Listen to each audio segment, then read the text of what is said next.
नमस्ते दोस्तों, स्वागत है आपका मेरे चैनल में। आज की कहानी है ननद जैसी इज्जत कैसे दूं।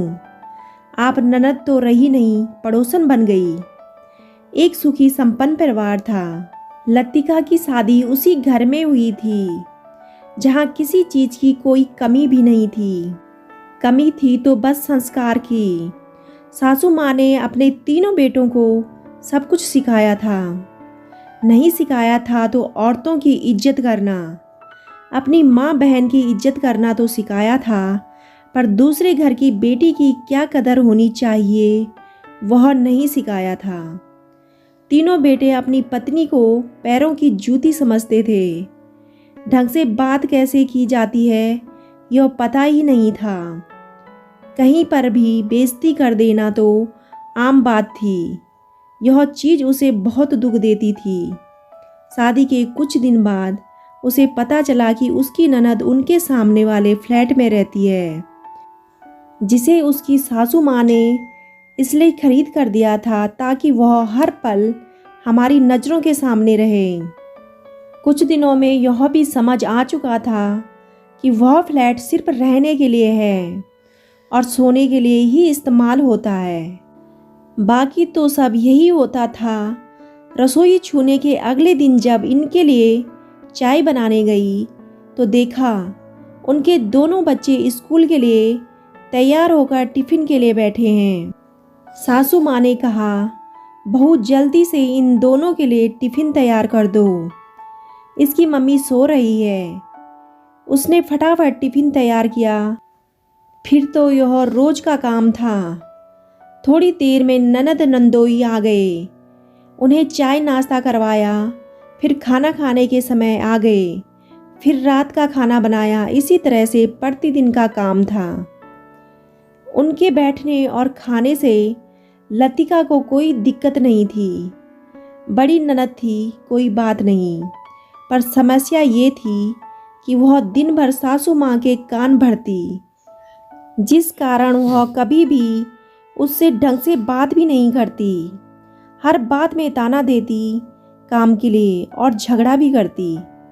काम वाली रखने की बात होती थी तो अक्सर यही कहती, 4 लोगों का तो काम है, काम वाली की क्या ज़रूरत है। जहाँ तक कि मेरी बेटी का सवाल है, उसका तो खाना कभी कभी ही इसे बनाना पड़ता है। मैं अपने ज़माने में 25 लोगों का खाना रोज़ बनाती। मजाल थी कि मैं कुछ बोल सकूं। आजकल तो लोग बीवी को सर पर बैठा कर रखते हैं तो बीवी बोलेगी ही। अगर गलती से भी कभी कोई बात आयुष मान ले तो तुरंत कहते, जोरू का गुलाम हो गया है। अपने दामाद को कहते, अपनी पत्नी की कदर किया करो, उसे खुश रखा करो। उसके खुश रहने से आपके जीवन में खुशियाँ आएंगी, आपकी तरक्की होगी। इसी तरह जीवन व्यतीत हो रहा था। सर्दी में कहती, सर्दी बहुत है, 4 रोटी ज़्यादा बना देना, खाना दे आएंगे। गर्मी में गर्मी बहुत है, गर्मी में काम करने का मन कहाँ करता है, खाना बना देना, आकर खा लेंगे। पति से सम्मान न मिलने के कारण मैं जी तो रही थी, पर घुटन सी होती थी। दिल करता था यहाँ से भाग जाएं, कहीं दूर पर। मम्मी पापा ने कहा था, पति का घर ही तुम्हारा घर है, हर हाल में वहीं रहना है। सो रह रही थी। जब कभी मायके वालों के सामने आयुष मुझे डांट देते, बेइज्जती कर देते तो काफ़ी दिल दुखता। मैंने कभी भी अपने पापा, अपने भाई, अपने जीजा जी को इस तरह का व्यवहार करते नहीं देखा था, इसलिए मुझे बहुत अजीब लगता। मेरे घर में तो लोग एक दूसरे की बहुत इज्जत करते थे। करीब शादी के 5 साल बाद मैं माँ बनने वाली थी। लतिका बहुत खुश नहीं रहती थी, चिड़चिड़ी हो गई थी। उसे कुछ अच्छा नहीं लगता। हमेशा अंदर ही अंदर घुटन के कारण खून की कमी हो गई थी। डॉक्टर ने बताया था कि इन्हें खुश रखा करो, हीमोग्लोबिन बहुत कम है। महीने बाद डॉक्टर ने उसे एकदम आराम करने को बता दिया। अब घर का सारा काम सासू माँ पर आ गया। फिर भी ननद नहीं सोचती कि मेरी माँ है तो मैं कुछ मदद कर दूँ। जब एक दिन सासू माँ ने कहा कि मैं काम वाली रख लेती हूँ और तू खाना बना दिया करना, मुझसे अब नहीं होता है। इस पर वह गुस्से में बोली, ऐसे बुरे दिन नहीं आ गए हैं मेरे कि मायके में नौकरानी का काम करूं, भाभी की नौकरानी बनूं। कल से जो भी होगा मैं घर में बनाकर खा लिया करूंगी, तुम अपनी बहू की सेवा करो। और यह कहकर गुस्से में चल दी। सासू माँ को काम करते देख लतिका को भी बुरा लगता था, पर वह कुछ नहीं कर पा रही थी। जब भी कुछ सासू माँ या बहन के लिए वह कुछ बोलती तो आयुष कहता, वह बड़ी बहन है और बड़ी बहन और माँ तो भगवान का रूप होती है, उनके लिए कोई शिकायत मुझसे कभी मत करना। वह मेरी माँ है, वह कभी गलत नहीं हो सकती। इसके बाद वह एक दिन भी घर नहीं आई।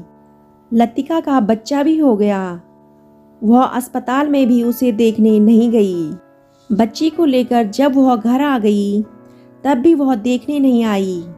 करीब 30 दिन के बाद बच्चे का नामकरण किया गया तो सासू माँ ने कहा, वह बड़ी बहन है, जाकर ननद से माफ़ी मांगकर उसे मना कर ले आओ।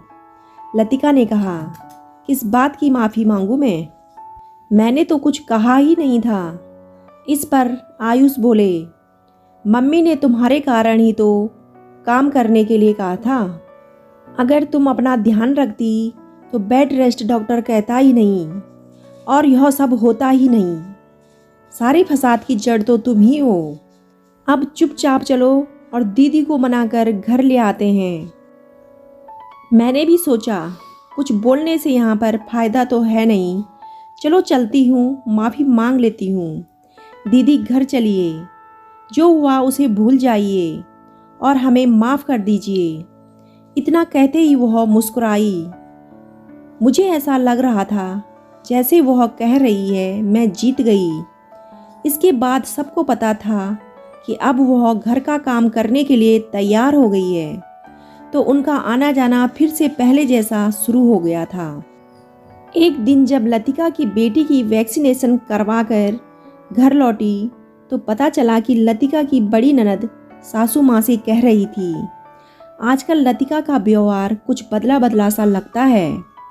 आयुष के डर से कुछ नहीं बोलती है, पर मुझे ऐसा लगता है, अब तुम ही बताओ माँ, मैं अगर खाती हूँ तो अपने माँ बाप का, अपने भाई का, उसके बाप का तो नहीं खाती।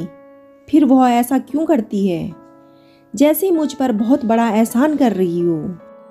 बड़ी ननद जैसी इज्जत भी नहीं देती। इतना कहते ही लतिका घर में प्रवेश की। तभी लतिका ने कहा, मुझे कहना तो नहीं चाहिए दीदी, पर कह रही हूँ, ननद जैसी इज्जत आपको कैसे दूँ। आप ननद तो रही नहीं, पड़ोसन बन गई हैं। फर्क तो पड़ेगा ही। जहाँ तक खाना खाने की बात है, सही कहा आपने, आप अपने माँ बाप भाई का ही खाती हैं, मेरा नहीं। पर वह मेरे पति भी हैं और मेरे भी ससुर हैं। जिस समय मुझे आपकी ज़रूरत थी आपने उस समय ध्यान नहीं दिया, बिना वजह गुस्सा होकर अपने घर बैठ गई ताकि आपको यहाँ कोई काम ना करना पड़े। उससे मेरी नज़रों में आपकी इज्जत कम हो गई। अगर उस समय आप उस घर को थाम लेती तो ऐसा महसूस होता कि हम सब की बड़ी बहन हमारे पास रहती है, जो हमारी हर पल मदद करेगी, हमारा साथ देगी। सब बातें आप इन्हें बता भी देंगी तो मुझे डर नहीं, क्योंकि क्या होगा, वो हम मेरी बेइज्जती पहले भी करते थे और आज भी करेंगे। यह तो उनका रोज का काम है, इससे मुझे कोई फर्क नहीं पड़ता। पर पता नहीं क्यों सासू माँ और ननद दोनों ने भी आयुष को कुछ नहीं बताया। इधर जैसे जैसे बेटी बड़ी होने लगी थी, आयुष के व्यवहार में सुधार आने लगा। वह सोचने लगा था कि अगर मेरी बेटी के साथ कोई इस तरह का व्यवहार करेगा तो उसे कितना बुरा लगेगा, जिस कारण से उसका लतिका के प्रति व्यवहार बदलने लगा था। लतिका के लिए उम्मीद ही काफ़ी थी कि एक दिन सब ठीक हो जाएगा, और अब सब ठीक भी हो गया। अब आयुष लतिका के लिए हमेशा आवाज़ उठाता और दीदी से भी कह दिया, दीदी आप अब अपनी जिम्मेदारी खुद उठाएं। मेरी बेटी मेरे लिए नई जिंदगी लेकर आई है। अब लतिका बहुत खुश है। दोस्तों, जैसे हमारी बेटियां हमें बहुत प्यारी होती हैं, ठीक वैसे ही दूसरों की बेटियां भी होती हैं। इसलिए कभी भी किसी की बेटी को दुख ना दें। दोस्तों, आपको कहानी कैसी लगी कमेंट करके ज़रूर बताइएगा।